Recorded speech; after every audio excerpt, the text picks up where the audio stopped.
Hi, Kirk Miller here from AEM Electronics, or should I say AEM EV. What's behind me is a 1971 Pinzgauer 710M. It's an actually Austrian people mover used in the military from the 70s forward, and we've selected this vehicle to do an EV conversion on. So we're very excited about this, and the goal here is to actually show you how our EV products work, the supervisor position of the VCU, and all the other devices that we've launched with our PDU, our dash, and our keypad, and how it's going to integrate into what's an EV conversion. Many of the conversions out there are done on earlier iteration vehicles, so they're typically lower power and very analog.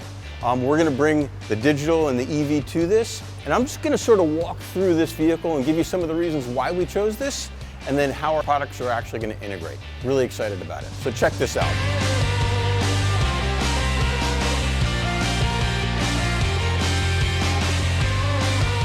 So this, as mentioned, 71 Pinzgauer, originally came with a 2.5 liter inline 4-cylinder air-cooled engine that laid on its side. And like a lot of earlier vehicles from the 60s and 70s, it wasn't big on power. One of the great things about an EV conversion or an EV motor is that you have that 100% torque on demand. That's awesome. The downside is controlling that. Your foot motion from here to here, 100% torque on demand, can mean a couple of challenges. One is controlling the vehicle out of the hole, off the line, or B, the drivetrain itself, it wasn't designed to take this much power. We've talked about other conversions. You've seen some of the things we've done already. Steve Huff, 2,000 horsepower dragster. The Cobra 1400, over 1,500 horsepower. We're talking about all these big numbers all the time in the EV world. We don't need hundreds or thousands of horsepower. We need 100 horsepower. That's what this came with, 96 horsepower. And I'm going to walk you through this. So if you check out the drivetrain, actually, let me roll it out from underneath the vehicle. This is really, really cool. You have a torque tube that's massive that connects the front and rear transfer cases and the transaxles themselves. There's two things that you struggle with when you do an EV. Where do you put the motor and how are you going to bring it in and how much fab work has to be done? In some cases, people have these really cool caliper kits. We're trying to maintain the factory drum brakes on this. Another really cool feature was this.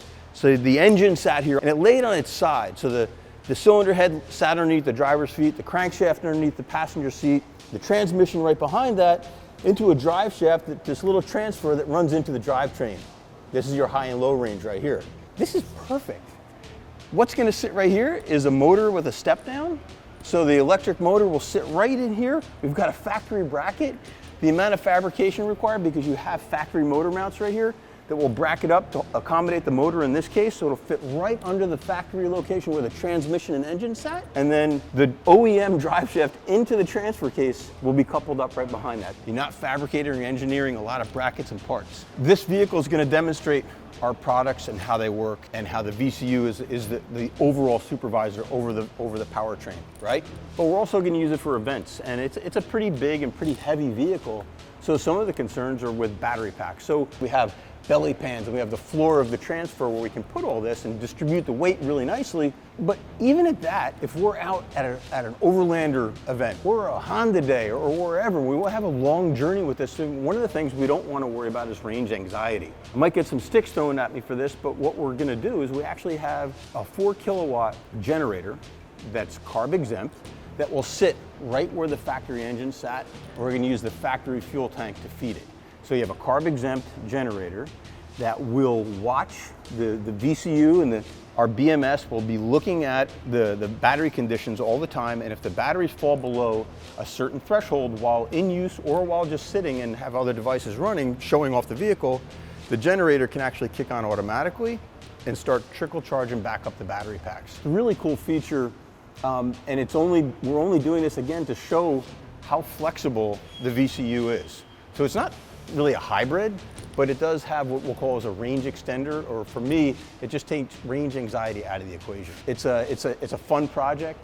We're excited to show you as we go through this, some of the other steps that we'll have, integrating a generator from an RV, the electric motor package, and then the rest of the drivetrain and some of the other things that are going to be cool inside the vehicle, using the keypad, our dash, and our PDUs to control other devices like the cooling pumps, the cooling fans, and all these other things. And we're even talking about putting AC and heat in this thing. So we're going to try to figure out how to seal up the cabin to make it a little more enjoyable for either anyone who's just test driving it to see how it really works, or for us using it in the field at events. So just make it more fun, more comfortable. I want to step up to the body to show you some of the cool things about that. Battery packs is one of the big challenges. So they're fairly sizable for a long range battery pack. So we have options here. One is, because this is a people carrier, we have a floor area that's nice and wide and runs 2/3 the length of the vehicle that would allow us to put a battery pack across the floor. So we put the battery pack in here, and it really won't take up too much space, and you still have your seats in there so you can have people sitting in the back if you want. We'll put a nice floor over the top of it, like an old school pickup truck bed or something like that. The other option for us, we have belly pans on this side to accommodate, originally they were accommodate the battery packs and then just storage for gear. So the front one was the batteries. Now this was a 24-volt system, so it had two big batteries sitting in this base, and these run in pretty deep and they're pretty sizable. Same on this one, they're similar in size. So we could use this space as well, because it's engineered from original to hold a lot of weight. So we could put battery packs in this area. So we're still debating on which area we're going to go with. The floor definitely lends itself to a larger battery pack, so we might go in that direction. Just so we, again, trying to get some range out of this thing so we don't have the range anxiety that a lot of people are challenged with. And then, not having a vehicle that you can enjoy and not worry about things like that makes it just that much more pleasurable to send out into the field for demos. Some of the cool features right out of the factory, crazy drop limiter straps that were actually steel, which I've never seen. So that limits the vehicle rotation, so that's kind of cool. And then up in the front, again, the simplicity of this vehicle. Simple drag link for suspension, so we have a lot of room up in the front of the vehicle. All that takes place forward of the axle, so you don't have to worry about your generator or any of your drive mechanisms being impinged by the factory steering mechanisms or linkages. I mentioned the generator system that we'll have, 4 kilowatt generator, and we need air to come through. So lucky for us, the factory air inlet is going to sit right in front of where the generator is. And if you look underneath here, this box is the mock-up of the generator itself to fit right where the factory engine sat, and it fits right under the factory engine cover. I'll show you a shot inside as well. But so you'll see these cardboard boxes throughout several videos, and all they are is mock-ups, just so we're sure. These are all oversized of any device, so we make sure that we have the space required to accommodate any device we're going to put in place, whether it be a generator, a VCU, a motor. You'll see in the next shot a bunch of cardboard boxes taped all over the place on this thing, and it's strictly a mock-up for us to see where everything's going to lay out, real size in the field. So you can see underneath again, plenty of room for the drivetrain. I talked about the motor. This is where the motor is going to sit once that drivetrain is back up in place, and then the generator will sit right out in front of it. Like I said, we're really excited about it. We were fortunate to have the factory fuel tank. I believe it's a 20-gallon fuel cell or fuel tank. So that'll run a generator for days on end without worrying about having to fuel up. So this can be out in the field, having a good time for days and days and days without have to worry about a recharge. When it's just sitting idling or sitting at an event, it can actually have the generator running and topping off the batteries. Again, nice little feature to have.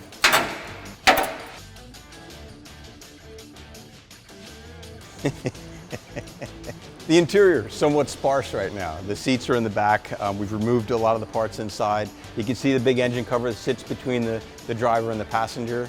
The dash layout, it will change dramatically because it will have a couple of AEM CD7s or CD5s depending on how the layout works, giving you all the information about the drivetrain, the generator, vehicle speed, battery conditions. We'll have all that information, just at a glance. Everything will be right in front of us. She's used, but I think she's cool. I think it's going to be an eye catcher and a great demonstrator of our products. I mean, if we can electrify this thing, what can't we electrify? So on this side, you'll see, she needs some interior detail work, but that's not a big challenge. Cool features, rifle holders. Everything's rag top, so we'll have parts coming in for that. The transfer case, high, low range, lockers are all still fully functional. They're hydraulic, so that's kind of cool. One of the cool things on this vehicle is because it was a military vehicle and they saw real action, everything was done so it was on the fly, meaning it was a synchronized shift, so you could actually These are actually operating hydraulic. So these will actually engage and disengage high range, lockers, things like that. So you can actually do it while you're on the fly.